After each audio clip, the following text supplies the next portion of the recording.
What's going on, everyone? In this video I want to talk about troubleshooting Nessus credentialed scans for both Windows and Linux. So when I was just starting out in the industry, this is something that I really wanted to know, actually, because sometimes it's not as easy as just putting an IP address in Linux, putting some domain administrator credentials or root credentials and sending Nessus off to scan. It's not that easy. Sometimes you get results like this where it's clearly logged into a box, it's looked at the unquoted service path vulnerability, you can see that it's enumerated users on the Windows machine, but it hasn't actually done all of its checks. If you see here, you can see authentication failure, local checks not run, authentication success, but with intermittent failure. So these are problems, and this means that Nessus hasn't actually run properly. What I'm going to tell you now is all the things that you need to check to make sure Nessus does run properly and can do its full vulnerability assessment. So first and foremost, you need access to the Windows or Linux host. And the thing you want to do for Windows is open up the firewall settings and make sure that Windows firewall is either on, which we need to set some rules for, or off, which the rules don't really matter. If it's on, you need to look at the inbound and outbound rules. You need to make sure that you can just filter on local port here.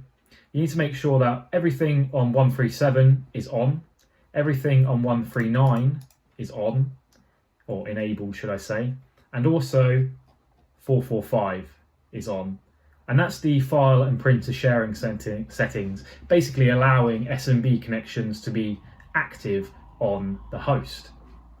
So that's the first thing. Make sure firewalling is allowing you access to the host. And this might not be just on the Windows firewall. This could be an upstream firewall within a client network that they also might need to allow you through. So it's not as simple sometimes as just open it up on the Windows box. The next thing you need to do is look at your services. So there's two services that Nessus needs to run.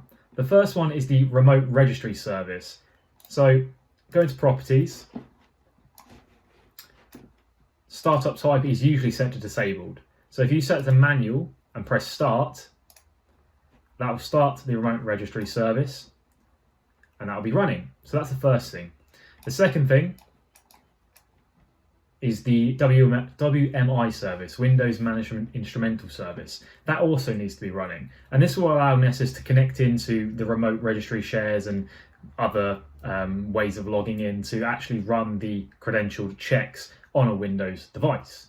So that once those two are running, and if you're still getting problems, you need to do some more troubleshooting. So the next thing is user access control. So there's a registry key called SmbServerNameHardening. So there's these things called service principal names, and I'm not going to get too much into it, but sometimes Nessus doesn't like the way you're configuring it to be used, so you might need to set this. So HK local machine, system, CurrentControlSet, services, LanmanServer and parameters, and then you want to set a 32-bit D-word value called SmbServerNameHardeningLevel, exactly how I've got it here, and you want to set that to a value of 2 or 1. Once that's done, you need to go to your local security policy, specifically security options, look at Microsoft Network Server SBN target name validation level, and you want to put that required from client. So that's another thing that Nessus might run with. If you're still getting problems, you need to do more troubleshooting. And this is probably the most common one. It's called LocalAccountTokenFilterPolicy. It's also a registry key. So this is in HK local machine software, Microsoft, Windows, CurrentVersion, policies, system, and then it's the local administrator policy. Mess that one up. This one, basically. So again, you want to be making a new 32-bit D word with a local account token filter policy and set that to 1. So basically what this does is when you log in with a local administrator account on a Windows machine, it will give it standard privileges to start with. And when you do certain credential checks, you need to be privileged. You need to be an administrator. And if that's not set to 1, you don't have the ability to become an administrator. You always stay as a standard user. So that means obviously you can't look at certain directories or do certain things because you're not an admin. So by doing that, you are able to make yourself an admin while doing the credential scans. So that's the most common one. That pretty much has to be set on every test I do. So make sure to take a note of that one, that's a big one. If it still doesn't work, maybe there's some antivirus stopping you. So I've come across Semantic antivirus and McAfee antivirus that actually stops Nessus scans running. There's probably some EDR solutions that also stop Nessus running. So in these cases, there's not really much you can do other than asking the client to stop the antivirus services on the host that you're scanning. So with Semantic, if you go into the intrusion protection policies, there's actually a Nessus policy to set which will allow you to scan. And there's going to be similar things in McAfee and other antivirus vendors where you can set a Nessus policy to allow it to scan, or you just might have to disable it for the test. It's not great, but it's the way it is.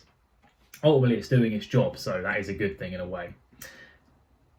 And that's kind of everything.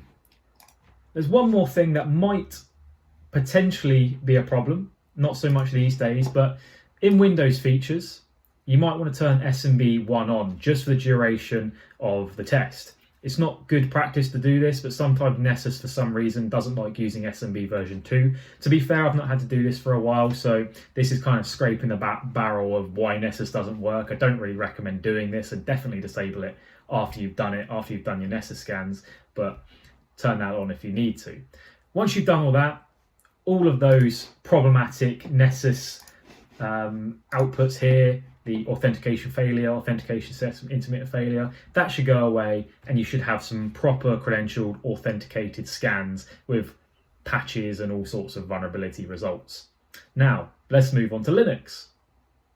So for Linux, there's not much to troubleshoot, and to be honest, it's never been much of a pain for me, but there have been a few times where I need to set a few things to actually make Nessus log into Linux. So the first thing is your user a root user or is it a sudo user? If it's a root user, you're probably fine to log in. If it's not, you need to check that you're in the sudoers if you're having problems. So you can do that by going to etc sudoers, and if your pentest user has all the privileges, then that's fine. The next thing you need to check is the SSHD config, because sometimes this blocks you. So obviously Nessus is logging in using SSH. So if your user is a root user, you need to think about this one. Permit root login as yes, because if it's no, then obviously your root login user can't log in. The other thing to think about is this password authentication, yes. So, a lot of Linux systems that secure will use public-private key to log in. Usually you're not given that, you're given a user with a password, so password authentication needs to be set to yes. And that's the two things you need to worry about in the SSHD config. The only other thing within Linux that has ever been a problem for me is the Hosts.Allow file. And this is actually only really with Solaris Linux boxes from Oracle. Go into the etc allow hosts, and you'll need to input your Nessus IP address here. So SSHD for the SSH service, and then your IP address of the Nessus scanner, and that will then allow it to connect to the Linux host. If all that's set, you should be good to go. That's the only problems I've ever had with Linux. And that's the troubleshooting tutorial. That should be everything you need to know to do for credentialed scans on Nessus. Thanks for watching, guys. Give us a like and a subscribe. Hope I've helped you out. Thank you.